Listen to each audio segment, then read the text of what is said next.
welcome back to everybody on the Football Zone and to a weekend preview and UCL review. So let's get straight into UCL review. And it's a dramatic few games for English clubs. Manchester United buying out of Europe altogether, being defeated 1-0 by Bayern Munich. It's Kingsley Coman in the 70th minute who gave Bayern the lead, they held on, and United just never really offered much, to be honest. You never really thought that United would get back into the game, and so it proved a disastrous European campaign, only upping the pressure of Erik ten Hag as they bow out of Europe altogether. But moving on into Arsenal, and they drew 1-1 with PSV. It was Eddie Nketiah in the 42nd minute who gave Arsenal the lead, followed by an equaliser in the 50th minute.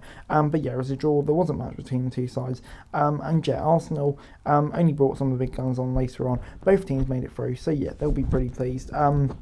But yeah, to be honest, I wasn't surprised. I was surprised to see even the likes of Rice and Odegaard get brought on. I thought, they may just be left at home because this is a bit of a dead rubber for Arsenal, but they got the job done, and I think they can go far in the semis, in the knockouts. But moving on into Wednesday's action, and it was a win for Manchester City as they defeated Red Star 3-2, and it was Hamilton in the 90th minute. Great story from him going from ball boy to playing here.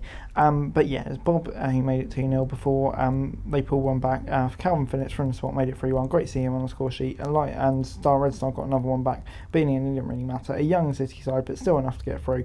And they'll be pleased with that. But moving on into Newcastle in a much more important game, being defeated 2-1 at home to AC Milan. Joe Linton with a goal in the 33rd minute before Pulisic in the 59th minute made it 1-0, and AC got the winner in the 84th minute to end Newcastle's UCL hopes. And I think Newcastle will be gutted that they didn't get anything out of this, at least a draw to get them into Europa League, because it was so unpredictable where this was all going to go. They'll be absolutely devastated. So I don't think injuries just costing them again. But I think they can still be proud of what they did in a group of death. But moving on into the Premier League fixtures, and starting off on Friday night when we've got Nottingham Forest taking on Tottenham at the City Ground, and Forest not in great form at all, but obviously got that draw away at Wolves to maybe just start to gain some momentum back, who knows. Tottenham, that 4-1 win over Newcastle could definitely help to change their form around again. That feel like that could be a big result for them, and hopefully gain some momentum for them going into the festive period. I'm going to say a Spurs win. Moving on into Saturday's games, and we've got Bournemouth taking on Luton at the Vitality, and Bournemouth on a really good run. Of course, that memorable day last time out against Manchester United at Old Trafford, 4 wins in the last 5, Luton, they've lost 4 of the last 5, but of course did put out really solid fights against the likes of Arsenal and Man City, so I definitely think they can be feeling somewhat confident heading into this one. But I think the Cherries are still probably very strong favourites going into this one. At home, I think they'll just do it. Moving on into Chelsea against Sheffield United, and this is a game that Chelsea have to win, but after 2 losses on the trot, Sheffield United getting that win over Brentford, it could be one that's uncomfortable. Of course, Chris Wilder coming back in at Sheffield United may make things a bit dodgy for them. Be interesting to see which way this one goes. I'm going to say it will be a Chelsea win. Now, at home, I just think they have to beat them. Otherwise, serious questions will have to start being asked, because just things are not getting better at Chelsea, are they? I'm going to say a 2-0 Chelsea win.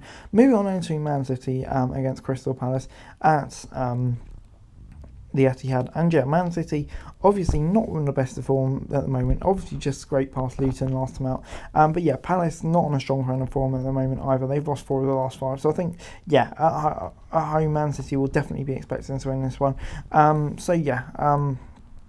It'll be really interesting, this one, but I think City will have enough to probably get the win. I'm going to say it will be 3-0. Moving on then to Newcastle as they take on Fulham at St James's Park, and Newcastle really starting to feel the effects of obviously that injury crisis that they've been having.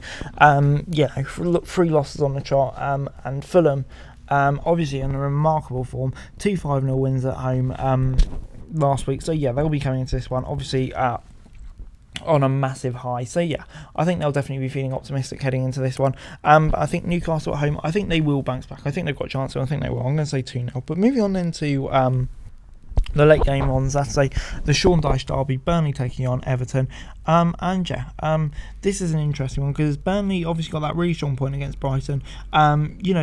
kind of just get senses that maybe they're starting to pick up a bit, but they need to back it up against an Everton side that's won 4 out of the last 5, and without that deduction would be probably striving for Europe under Dyche. What an incredible job he's doing there. It will be a tough one, and I think Everton will probably just have a bit too much. I'm going to say Everton will get the win.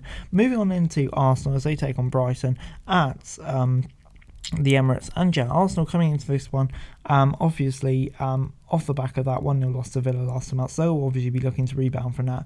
Brighton, yeah, I think they'll be really frustrated that draw against Burnley, because before that they were on a good little run, and yeah, they'll be looking to bounce back, but of course it doesn't get much tougher than the Emirates, and yeah, of course Arsenal have had 2 extra days to prepare for this as well, which will benefit them, and I think at home Arsenal will just have too much for them. I'm going to say 2-0 to the Arsenal. Moving on into Brentford as they take on Aston Villa at the GTEC Community Stadium, and yeah, Brentford coming into this one off the back of 2 defeats on the trot, 4 defeats in 5. They really probably need to find some form, but taking on a Villa side on such a good run of form, defeating Arsenal and Man City last week was an impressive achievement, but that was both at home. They tend to be a bit weaker away from home, so that will give Brentford some hope, but I think, yeah, it still will be a game that you definitely fancy the visitors for this one. I think they'll just about go over the line. I'm going to say 2-1.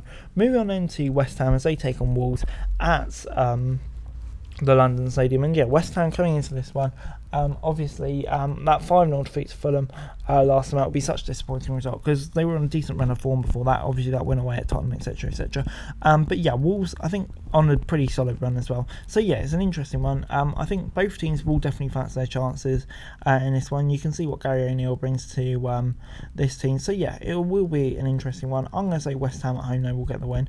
Moving on into the big match of the weekend, and it's Liverpool taking on Manchester United at Anfield, and yeah, this is a really intriguing one. Liverpool obviously flying at the moment in the table, and yeah, I think they'll be feeling pretty confident, that they can really challenge for a title this season, but taking on a Manchester United side who are on such a bad run of form, and yeah, this is exactly the game away from home that they probably didn't want, because we know how Liverpool are doing, just to pile the pressure on Ten Hag even more. I'm going to say Liverpool win. But anyway guys, that's it for you. Thanks for watching. Like, share, subscribe, next episode of Daily Wrestling News, and subscribe to the channel, it's going to be greatly appreciated. Thanks so much for watching. Peace.